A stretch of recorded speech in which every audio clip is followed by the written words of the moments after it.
Good morning, Port Perry. We are here and we're on the ice. But this isn't what the film's about today. Today, we are here to see Jasmine, who does metal art. And she uses a plasma torch, which I'm very excited to see. Woo! And yeah, so we just thought we'd come down to the waterfront, start here, and we're just on our way to go see her now and go check things out and show you some of her cool art that she does. So see you soon, people.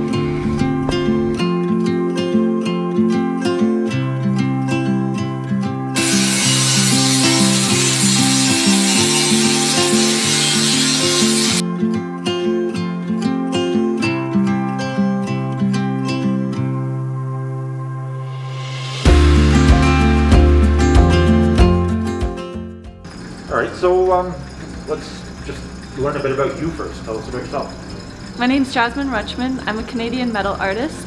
I've been doing artwork since I was in high school. My dad's a welder. He showed me how to use the tools in his shop, and I applied it towards art, and that's how I got into it. And I absolutely love what I do.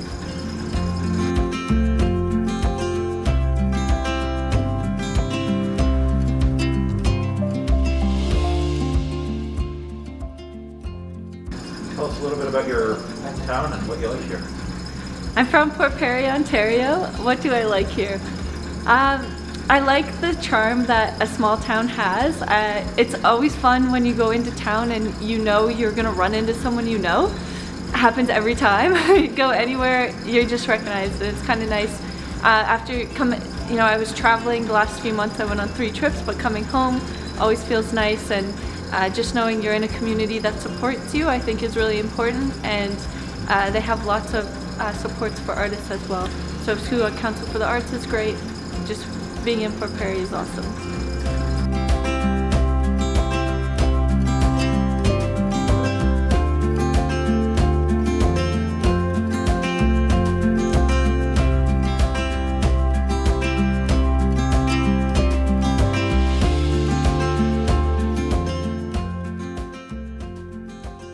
Okay, so what besides metal art, what do you do?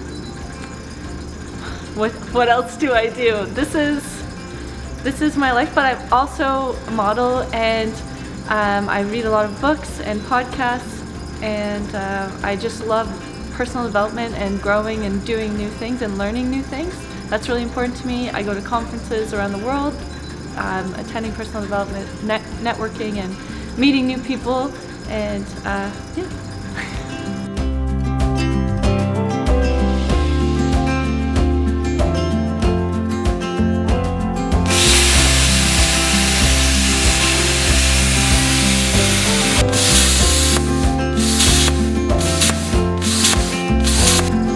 What about young women who want to get into work in the trades? I encourage it, for sure. I think it's so important that women are able to try out trades at a younger age. I actually volunteered for a Women in Trades event that happened at Durham College, where I helped students in grade 5 to 8 learn, and we made a small sculpture together so that they could try out using a hammer. Some of them hadn't even used a hammer before, but they felt so empowered when doing it.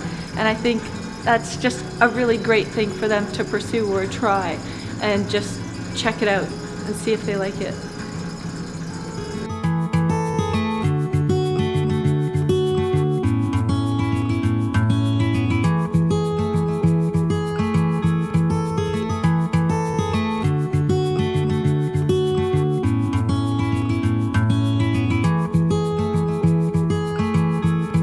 So why don't you just tell us about the piece you're working on right here?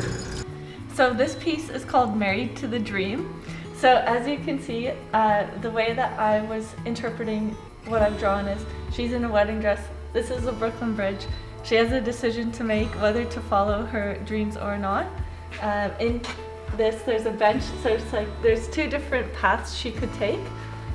And it's whether she gets across the bridge and goes for it, or she stays back and just watches them fly by. And I think we all have choices we have to make in our lives to decide where we will end up and what our futures will hold, but it's ultimately up to us. And as this piece is called Married to the Dream, I think it's really important for us to dream and to go for those goals and have big things that we want to accomplish and want to change the world, because ultimately we'll be able to leave the world a better place than we found it. And that's definitely one of my goals. Awesome.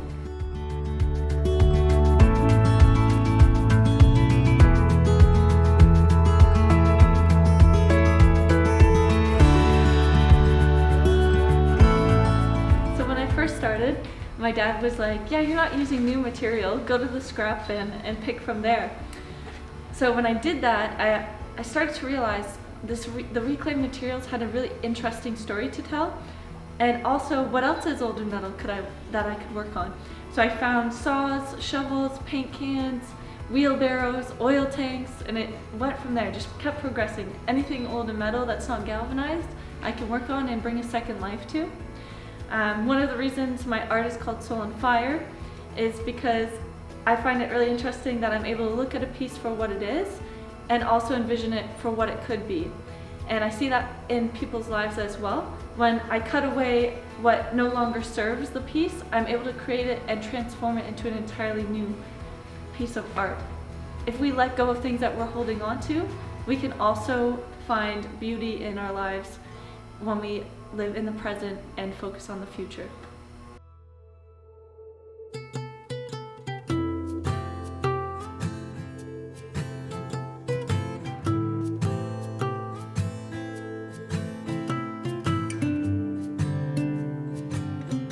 So I use a handheld plasma cutter. It uses air pressure and electricity to cut through metal. It's similar to an oxyacetylene torch, but I like it more because there's no chance of explosion versus when you use the torch. But yeah, that's what it does. We have our ground here that we use. I have to connect it to every piece that I work on. Sometimes when I'm working with reclaimed materials, I'll have rust on there. I have to clean a patch off so I'm able to get a good connection.